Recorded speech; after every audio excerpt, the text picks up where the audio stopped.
हम जिसको सपोर्ट दे रहे हैं वही गलत रास्ते पे जा रहा है, तो सपोर्ट किसको दें हम?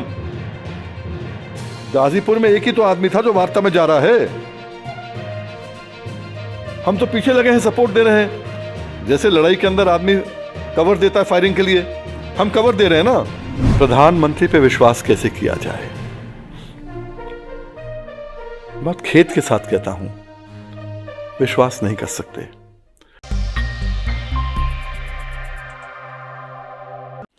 नमस्कार, आप देख रहे हैं महाखबर। हम मौजूद हैं पूरा भारत देख रहा है किसान आंदोलन को। किसान आंदोलन को 28 तारीख के बाद एक बदलाव आया। उसके साथ खड़े होने वाले वीएम सिंह बड़े किसान नेता हैं। किसानों के लिए कई आंदोलन किए। पूर्वी उत्तर प्रदेश में किसानों को गन्ना का रेट नहीं मिला, यह तमाम तरह के आंदोलन इन्होंने किए। कई मुख्यमंत्रियों को भी जाना पड़ा। राजनाथ सिंह उत्तर प्रदेश में कई आंदोलन इनके उस पूरे करियर में, इनके पूरे जीवन में है, जो आंदोलन खड़ा किया है, देखा है। आज हमारे साथ वीएम सिंह मौजूद हैं। हम बात करेंगे वीएम सिंह जी से। 28 तारीख के इस किसान आंदोलन के बाद गाजीपुर में जो हुआ, उसके बाद इन्होंने आंदोलन से पीछे हाथ खींच लिया। तो उन तमाम मुद्दों पे बातचीत करेंगे। हम ले चलते हैं 26 तारीख को जो कार्यक्रम हुआ। 26 तारीख को दिल्ली लाल किले तक किसान पहुंचे। उसके बाद जो कार्यक्रम हुआ सब पूरा देश देख रहा था। 28 तारीख को आपने ये डिसाइड किया कि आप आंदोलन छोड़ के अपना हाथ खींच लिया आपने। ऐसी क्या स्थिति बनी, ऐसी क्या वजह रही कि आपने उस पूरे आंदोलन से अपने आप को पीछे कर लिया? 26 जनवरी है जी, गणतंत्रता दिवस जी। देश के लिए अहमियत रखती है, हर हिंदुस्तानी के लिए अहमियत रखती है। जो उस समय हुआ, जो रास्ता हमें दिया गया था, डेजिग्नेटेड रास्ता, निर्धारित रास्ता, उस रास्ते पे ना जाकर कुछ लोग दिल्ली की तरफ गए और कुछ हमारे उत्तर प्रदेश के 2 साथियों की जान भी गई, एक उस दिन, एक बाद में। इन चीज़ों को देखते हुए कि भाई हम लोग यहाँ क्यों बैठे हैं? किसान यहाँ पिटने के लिए, मरने के लिए आ रहा है या अपना हक लेने के लिए आ रहा है? और हक लेने आ रहा है तो उसका हक क्या है, उसकी मांग क्या है? क्या केवल 3 बिल वापस कराने आ रहा है? और 3 बिल वापस भी हो गए उत्तर प्रदेश के अंदर, तो घर में क्या लेके जाएगा? उसे तो चाहिए एमएसपी की गारंटी कि उसका मूंजी धान जो है उसको एमएसपी का पूरा रेट मिले। बनिया भी ले तो उससे कम ना ले, सरकार ले तो उससे कम ना ले। गेहूं का पूरा रेट मिले, एमएसपी की जो फसलें हैं पूरा रेट मिले, और जहां तक कोशिश हो उसको स्वामीनाथन का मिले। अगर स्वामीनाथन ना मिले तो मोदी जी आप वाला तो मिल जाए कम से कम। और उस समय जब 26 तारीख को लोग गए और जो दृश्य देखा, टीवी पे देखा, व्हाट्सएप पे देखा, किसी भी हिंदुस्तानी को गर्व होना तो बहुत दूर की बात है, शर्म जरूर आई होगी। मुझे भी आई। और मैंने कहा कि ये आंदोलन का स्वरूप नहीं है जिस स्वरूप को हमने बीज बोया था। हमने बाहर रहकर और सपोर्ट किया था जो आदमी हमारे यहाँ से जा रहा था हमारी वार्ता करने के लिए। उसने ना गन्ने की बात करी, ना धान की बात करी, ना एमएसपी की बात करी 11 वार्ता में। हम फिर भी सपोर्ट करते गए, पर वो रास्ता बक्कल उतार देंगे। 26 जनवरी को जाएंगे लाल किला। जो बोला उससे मैं नहीं कह रहा कि वो उंगली पकड़ के ले गया किसी को, पर लोगों में, ये लड़कों में आ गया वो फ्रेंजी, अंग्रेजी में कहते हैं फ्रेंजी है, फ्लैम्बॉयंस से वो आ गया कि नहीं भाई हम चलेंगे। उसका नुकसान पूरे आंदोलन को हो गया। तभी 27 तारीख को ही मैंने कहा कि आंदोलन कंटिन्यू करेगा, पर स्वरूप अब जो है हिंसा का आ गया है। हिंसा के स्वरूप से कोई भी आंदोलन कामयाब नहीं हो सकता, इसलिए स्वरूप बदलेगा। और नैरेटिव चेंज करने की लोगों ने बात कर दी। जब हम लोग थे 40,000 लोग होंगे उस समय, जब गए तो कुछ सैकड़े भी नहीं बचे। उस पर जिसने भी खेल खेला, आप देखिए 144 धारा लगा दी और निकालने की कोशिश करी। 2000 पुलिस वाले आ गए पर किसी को छुआ नहीं। कह दिया गिरफ्तारी देंगे। गिरफ्तारी किसकी देंगे? आपका मुकदमा 307 का जो मेरे ऊपर भी हुआ है, वो मुकदमा तो हुआ है दिल्ली के अंदर।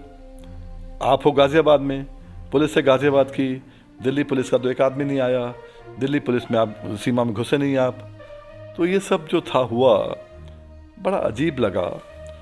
और उसी के कारण ये था कि आज हम लोग यहाँ बैठे हैं। क्यों बैठे हैं? उधम करने बैठे हैं या कुछ लेने बैठे हैं? एमएसपी की गारंटी कोर्ट से नहीं मिलती। एमएसपी लागू करने के लिए तो आप कोर्ट जा सकते हैं, और आज ही नहीं, हम 2000 में गए थे एमएसपी लागू करने के लिए, सन 2000 में। और 9 नवंबर 2000 में कोर्ट ने कहा, इलाहाबाद हाई कोर्ट ने कहा कि उत्तर प्रदेश की खरीद की विधान करनी पड़ेगी आपको। और आज भी वो खरीद हमारे कोर्ट के केस के कारण हो रही है। अच्छा, एक सवाल सर, आप आंदोलन से पीछे आपने हाथ कर लिया है 27 तारीख के बाद, लेकिन क्या अब ऐसा होगा कि आप एमएसपी पे भी बात नहीं करेंगे? वो जो 3 बिल वापसी की बात है उस पे भी बात नहीं करेंगे? क्या ऐसी भी कोई योजना है? बिल्कुल नहीं, बिल्कुल नहीं। देखो, अब ये कहना बहुत अजीब लगेगा, जो लोग आज आगे आगे बढ़ के लंबी लंबी बातें कर रहे हैं, वो तो 28 नवंबर तक बिल को सपोर्ट कर रहे थे। किसी की पिता को, आत्मा को शांति मिल रही थी,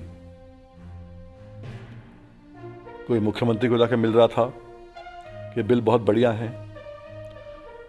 वो तो मैंने पूरे के पूरे, आप आर्टिकल्स तो देखिए एक एक करके, जून से लेके हमने ठोक दिए सब आर्टिकल्स बताने के लिए कि क्या है। ये बिल जो है प्रो कॉर्पोरेट हैं, इसमें दो राय नहीं है। पर वहीं पर जो हमने रास्ता बताया बीच का, अब सरकार कहती है कि हम इससे कम बात नहीं करेंगे, 3 बिल आपको खारिज कराने हम बात ही नहीं करेंगे। ये कहते हैं 3 बिल जब तक खारिज नहीं होंगे बात नहीं करेंगे। तो हमने बीच का रास्ता बताया बार बार। एमएसपी खरीद की गारंटी हम तो शुरू से कह रहे हैं ना, 30 सितंबर को जब मिले थे राजनाथ सिंह जी से और तोमर जी से, तभी हमने कहा। तो एमएसपी पे बात ही कहाँ हो रही है? संसद में देश के प्रधानमंत्री कह रहे हैं कि एमएसपी था, एमएसपी है, एमएसपी रहेगा, तो किसानों को तो वापस जाना चाहिए। इसके 2 उत्तर हैं। एमएसपी था, है, रहेगा से हमारा काम नहीं चलता। जब एमएसपी था तब भी उत्तर प्रदेश में 1100 से लेकर 600 रुपए तक धान बिकता था। अभी एमएसपी था तो हमारा मक्का 700 का बिका, 1760 का। हमें एमएसपी पे खरीद की गारंटी चाहिए कि एमएसपी से कम कोई देश में खरीदेगा नहीं। पेट्रोल आप कम नहीं ले सकते, डीजल आप कम नहीं ले सकते, खाद आप कम नहीं ले सकते, बिजली आप कम नहीं दे सकते, कीटनाशक आप सरकारी रेट से कम नहीं दे सकते। इन्हीं पे तो एमएसपी बनता है ना, वो तो एमआरपी है। हम तो चाहते हैं कि आप एक काम करें, आप हमारे लिए एमएसपी कर दें, उपभोक्ता को बचाने के लिए एमआरपी भी कर दें, जो बिचौलिया है उसका रेट कम कर दें। अरे 10% 20% कमा ले, वो तो आज 200% कमा रहा है। तो ये जो चीज़ें हैं, ये आपने जो कहा वो गलत है कि हम किसी पे बात नहीं कर रहे। बिल हमारा कहना है कि अगर आप एमएसपी गारंटी खरीद की बात करते हैं, बिल बनाते हैं, उसकी बात करते हैं जो मोदी जी ने और भाजपा के मैनिफेस्टो में 2014 में कहा गया था, C2+50% की बात करते हैं, उसका बिल बना दो, वो बिल बन जाएगा।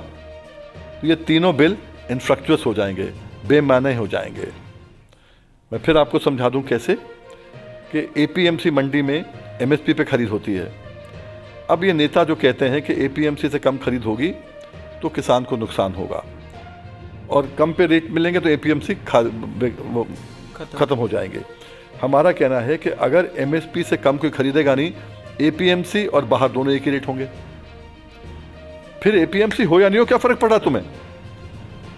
कहते हैं 1 नेशन 1 मार्केट, जहां ज्यादा रेट मिलता वहां जाओ, ठीक है ना। हम कहते हैं जब आपको छोटी जगह में भी एमएसपी है, बड़ी जगह में भी एमएसपी है, 1 नेशन 1 एमएसपी हो जाएगा। ये बिल कहाँ जाएगा फिर? किसी काम का नहीं। वहीं पर ही कॉन्ट्रैक्ट फार्मिंग है। हम गन्ना किसान तो आज 68 साल से कॉन्ट्रैक्ट फार्मिंग कर रहे हैं, 53 से। सोसाइटी के माध्यम से हम लोग मिल के साथ समझौता करते हैं, फॉरम सी का एग्रीमेंट होता है, उसके तहत गन्ना किसको देना है, कितना देना है, मिल को जाता है और फिर पेमेंट नहीं करता। हम कोर्ट से करते हैं, यहाँ तो कोर्ट नहीं जा सकते। पर कॉन्ट्रैक्ट फार्मिंग की बात करें, मिल के साथ कॉन्ट्रैक्ट इसलिए करते हैं सोसाइटी के माध्यम से क्योंकि कोल्हू और क्रशर का रेट कम होता है। अगर कोल्हू और क्रशर का रेट भी बराबर आ जाएगा फिर कौन कॉन्ट्रैक्ट करेगा? अगर वन नेशन वन मार्केट इस्तेमाल करते हुए अगर कोल्हू और क्रशर का रेट भी आ जाएगा तो कौन करेगा फिर? वहीं पर ही उपभोक्ता की बात करें, हम कहते हैं कि भाई वो तीसरा बिल जो है ना अमेंडमेंट वाला, उसमें तो जमाखोरी की बात होती है, बिल्कुल जमाखोरी हो रही है। मक्का 7 रुपये 60 पैसे किलो था, 6 रुपये 7 रुपये 8 रुपये किलो लोगों ने लिया, आज 35 रुपये किलो आटा बिक रहा है। उस आदमी ने खरीदना चालू कर दिया, फटाफट खरीदो दबा लो। आलू है, आलू नहीं सुनिए, आलू है खरीदो दबा लो, किल्लत दिखा दो और जब रेट बढ़ जाए तो बाहर निकाल दो।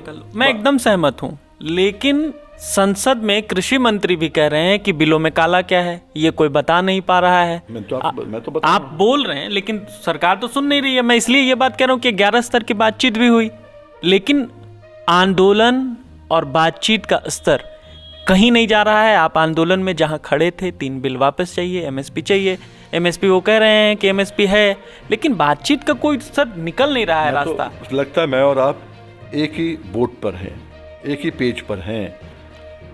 यस और नो से कभी कोई रास्ता नहीं निकलता, रास्ता निकलता है वार्ता से।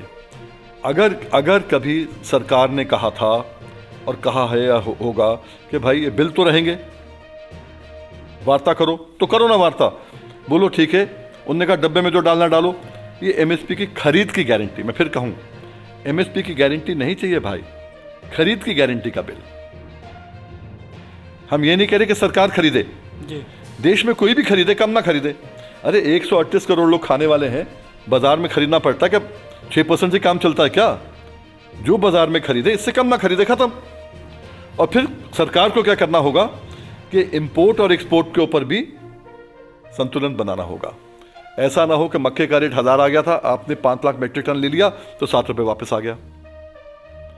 अगर यहां पर एमएसपी आपने डिक्लेयर करी है गेहूं की 1975, बाहर से अगर आप 1300 में मंगा लेंगे तो हमारा कौन खरीदेगा? वेलफेयर स्टेट है, लोगों की परेशानी बढ़ाने के लिए नहीं, परेशानी दूर करने के लिए है। और किसान को जब लागत मिलती है एमआरपी पे तो उसकी फसल भी एमआरपी पे अरे एमएसपी पे तो ले लो यार जी। तो इसलिए जो आपने कहा कि अगर 11 वार्ता में वो बात नहीं कर पाए, हमारा कहना है कि पंजाब के लोग 35 हैं उसके अंदर, उनको तो एमएसपी मिलती है ना, उनको तो गेहूं का रेट मिलता है, उनको वो तो 3 बिलों के खिलाफ है, धान का रेट मिलता है। 3 बिल वापस होने से उनकी तो खरीद हो जाएगी। पर हमारे 3 बिल वापस होने से उत्तर प्रदेश में फिर वे लोग वापस जाकर उनको 600, 700, 800 हजार मिलेगा 1868 का, तो वो क्या लेके आए? और जो उत्तर प्रदेश के लोग हैं जो आए थे 90% तो गन्ना किसान हैं जी, वो तो गन्ना एक्ट में आते हैं, उन्हें इन बिलों से फर्क नहीं पड़ता। वीएम सिंह ने पूरी जिंदगी उनके लिए दी, शायद वीएम सिंह के लिए आ गए वो। तो आप छोड़ के चले गए, आप कह रहे हैं कि जो किसान आए थे वो बीएम सिंह के साथ आए थे, वो गन्ना किसान थे। तो सरकार भी तो यही चाहती थी कि आंदोलन में फूट पड़े, आंदोलन आप भी कह रहे हैं इस तरीके से सर। अब तो ये आरोप आप पे भी लग रहा था कि आप जानबूझ के आंदोलन छोड़ के गए हैं इस पे। देखिए अब ऐसा है कि जो ना समझे हैं वो तो बोलते ही रहेंगे। अब आंदोलन छोड़ के गए हैं या आंदोलन का स्वरूप बदलने गए हैं? आज़ादी का आंदोलन जब हुआ था सन 42 में, 9 अगस्त 42 में ब्यूगल बजा था, अंग्रेज़ों भारत छोड़ो। उसके बाद आंदोलन ने कितने स्वरूप बदले? क्या एक जगह जहां बैठे थे वहीं से चालू हो गया? सब नेताओं को तो रातों रात अंदर कर दिया था। स्वरूप बाहर बाहर बदलते गए। महात्मा गांधी ने चौरी चौरा का किया आंदोलन, पटेल साहब ने बारडोली में किया आंदोलन। ये स्वरूप बदलते गए हर कहीं, वैसे ही इसमें स्वरूप बदलते जाएंगे। सरकार वही रहेगा। सरकार भी स्वरूप बदल रही है। सरकार भी जो किसान आंदोलन के साथ खड़ा हो रहा है, जो किसान आंदोलन पे बात कर रहा है, जो किसान आंदोलन के समर्थन में खड़ा हो रहा है, उसको जेल भेजा जा रहा है। ये लगातार मुसलसल चल रहा है। आपने भी कहा कि, और हमने भी देखा है, खबरें भी आई हैं कि जो सरकार ये खंगालने की कोशिश कर रही है कि आंदोलन में पैसा कहाँ से आ रहा है, ईडी भेजो, उनकी छानबीन करो, तो सरकार भी दूसरे तरीकों से लड़ रही है। इस पर क्या कहेंगे सर? देखिए, ऐसा है, आंदोलन चलाना इतना सरल नहीं होता, और यस और नो से कभी आंदोलन नहीं चलता। अगर सरकार, कोई भी आंदोलन का मतलब क्या होता है? आप चक्का जाम करते हो, उसका मतलब क्या होता है? ध्यान आकर्षण। मेरी बात सुनो सरकार, जब सरकार तुम्हें वार्ता में बुला लो तो बात तो करो ना। ध्यान आकर्षण करने के बाद अब रेल रोको की बात करो, चक्का जाम की बात करो, सब कुछ करो, यह ध्यान आकर्षण होता है केवल। तो सरकार को भी चाहिए कि इन चीजों के अंदर जिद ना करे। जो लोग जा रहे हैं उनको भी चाहिए जिद ना करें, और सरकार को चाहिए कि देश का आंदोलन है, ये बिल पूरे देश के लिए है, ये बिल पंजाब हरियाणा के लिए नहीं है, ये पूरे देश के बिल हैं। तो देश के जो किसान नेता हैं सबको बुलाया जाए, उनसे वार्ता की जाए। क्यों नहीं करती किसान सरकार, क्यों नहीं करती वार्ता उनसे? 30 सितंबर को मुझसे वार्ता हुई, 5 लोग मेरे साथ और थे, अखिल भारतीय किसान संघ समन्वय समिति के। फिर वार्ता क्यों नहीं की आपने? क्योंकि जो सीधी वार्ता करके बताएगा कि ये काला है, ये पीला है, ये लाल है। अब मुझसे आप पूछो, मैं आपको 10 चीज बताऊंगा ठक ठक ठक जो काले हैं, पर अगर किसी और से पूछो ये काला क्यों है, लाल क्यों नहीं है, वो कह दी नहीं काला है, लाल नहीं है। भाई उसका क्या फायदा? आज 25 साल से सुप्रीम कोर्ट, हाई कोर्ट से लड़के और सरकार मिल मालकों के साथ रहती है, हम जीत के आते हैं, हमें नहीं बुलाएंगे। मतलब क्या हुआ कि आपका मन सुलझाने का नहीं है, आपका मन लटकाने का है। किसी को बड़ा कर दोगे, किसी को छोटा कर दोगे। सिंगू बॉर्डर से आप फोकस गाजीपुर में ले आओगे, गाजीपुर को हटाने की बात कर दोगे। और मेरे हटने की जहां तक बात उठती है, बड़ी सीधी है। हम जिसको सपोर्ट दे रहे हैं वही गलत रास्ते पे जा रहा है, तो सपोर्ट किसको दे हम? गाजीपुर में एक ही तो आदमी था जो वार्ता में जा रहा है, हम तो पीछे लगे हैं, सपोर्ट दे रहे हैं। जैसे लड़ाई के अंदर आदमी कवर देता है फायरिंग के लिए, हम कवर दे रहे हैं ना। जो आगे जाके दुश्मन से बात ही ना करे, लड़ाई भी ना करे, या इस केस में वार्ता ही ना करे, हमारा पक्ष ना रखे, गन्ने की बात ना करे, धान की बात ना करे, गेहूं की बात ना करे, एमएसपी की बात ना करे, तो फिर हम कब तक कवर फायर देते रहेंगे और हम अपने लोग भी मरवाते रहेंगे? यहां किसी को मरवाना पिटवाने नहीं आए, हक लेने आए हैं। और हक ऐसा हक होगा, अगर ये एमएसपी की गारंटी मिल जाएगी तो 50 साल किसान खड़ा हो जाएगा, और वहीं का वहीं देश का भला होगा। आज जीडीपी जो इतनी नीचे जा चुकी है, अगर एक किसान को अगर धान में 600-700 रुपये क्विंटल का फ़ायदा होगा, 20 क्विंटल हुआ तो 14,000 रुपया, अगर 7-8 हज़ार रुपया गेहूँ में फ़ायदा हुआ, 20,000 रुपये का एक साल में फ़ायदा हुआ 1 एकड़ पे, तो पूरे देश के किसानों का आप लगा लीजिए कम से कम 8-10 लाख करोड़ रुपए का फ़ायदा होगा, और पूरा मार्केट में आएगा, इकोनॉमी बूस्ट करेगी, इकोनॉमी आगे जाएगी। ठीक है सर, एक आखिरी सवाल। देश में संसद में, देश के संसद में नरेंद्र मोदी ने कहा कि ये जो लोग आंदोलन कर रहे हैं ये आंदोलन जीवी हैं, और अब नहीं लग रहा है कि संसद में उन्होंने कह दिया कि एमएसपी है, एमएसपी था, एमएसपी रहेगा, तो मोटा मोटी ये तो समझ में आ रहा है कि सरकार अब इन बिलों पे बात नहीं करेगी, एमएसपी पे संसद में कह ही दिया गया है। तो आगे का रास्ता क्या होगा? आंदोलन जीवी कह के उन्होंने पहले ही आंदोलन को छोटा कर दिया है, तो इसमें रास्ता क्या होगा? देखिए, 2 चीजें हैं। प्रधानमंत्री पे विश्वास कैसे किया जाए? बात खेत के साथ कहता हूं, विश्वास नहीं कर सकते। उत्तर प्रदेश में उन्होंने कहा था कि 14 दिन में गन्ने की पेमेंट मिलेगी, वरना आपको ब्याज मिलेगा। 17 में कहा था, नहीं हो तो मेरे से फाइल शॉर्ट से लेना। आज भी पिछले साल का पेमेंट रह गया, ब्याज आज तक नहीं मिला। कोर्ट में लड़ रहे, कल जो 17 तारीख है, कल भी केस लगा है कोर्ट के अंदर, हाई कोर्ट में। आपके बाद वहां जाना है मुझको। उन्होंने कहा मेरी सरकार आने से आपका कर्जा पूरा माफ़ कर दिया जाएगा। किसी का 9 रुपये का, किसी का 12 रुपये का, 15 रुपये, किसका माफ़ हो गया? कुछ का हो गया होगा। जब प्रधानमंत्री जी ने कहा मेरी सरकार आने पे मैं C2 प्लस 50% का आपको MSP दूंगा, अब आप कह रहे मैंने दे दिया। अरे आपने तो A2 प्लस FL का दिया है ना, तो कैसे विश्वास कर लें? मैं पॉलिटिकल बातों में नहीं जा रहा कि बच्चों को कहा था 15 लाख मिलेगा, फलां मिलेगा, उसकी बात ही नहीं कर रहा। मैं तो केवल किसान की बात कर रहा हूं, खेती की बात कर रहा हूं। और वहीं पर ही अगर प्रधानमंत्री कहते भी हैं MSP था, है, रहेगा। प्रधानमंत्री जी, हमें MSP पे खरीद की गारंटी चाहिए, ना पहले थी ना आज है, हमें कल चाहिए वो। तो आप देख रहे थे, ये VM सिंह थे जो साफ साफ कह रहे थे कि हालांकि देश की संसद ने भले ही कह दिया हो कि MSP था, MSP है, MSP रहेगा, लेकिन प्रधानमंत्री की बातों का भरोसा कैसे किया जाए, क्योंकि सत्ता में आने से पहले उन्होंने कहा था कि गन्ना किसानों को सारे रेट मिलेंगे, गन्ना किसानों का बकाया चुकता किया जाएगा, लेकिन एक भी बात पूरी तरीके से आज तक पूरी नहीं हुई। आप अगर ये हमारा वीडियो YouTube पर देख रहे हैं, हमारे YouTube चैनल को सब्सक्राइब करें, बने रहें महाखबर के साथ। धन्यवाद।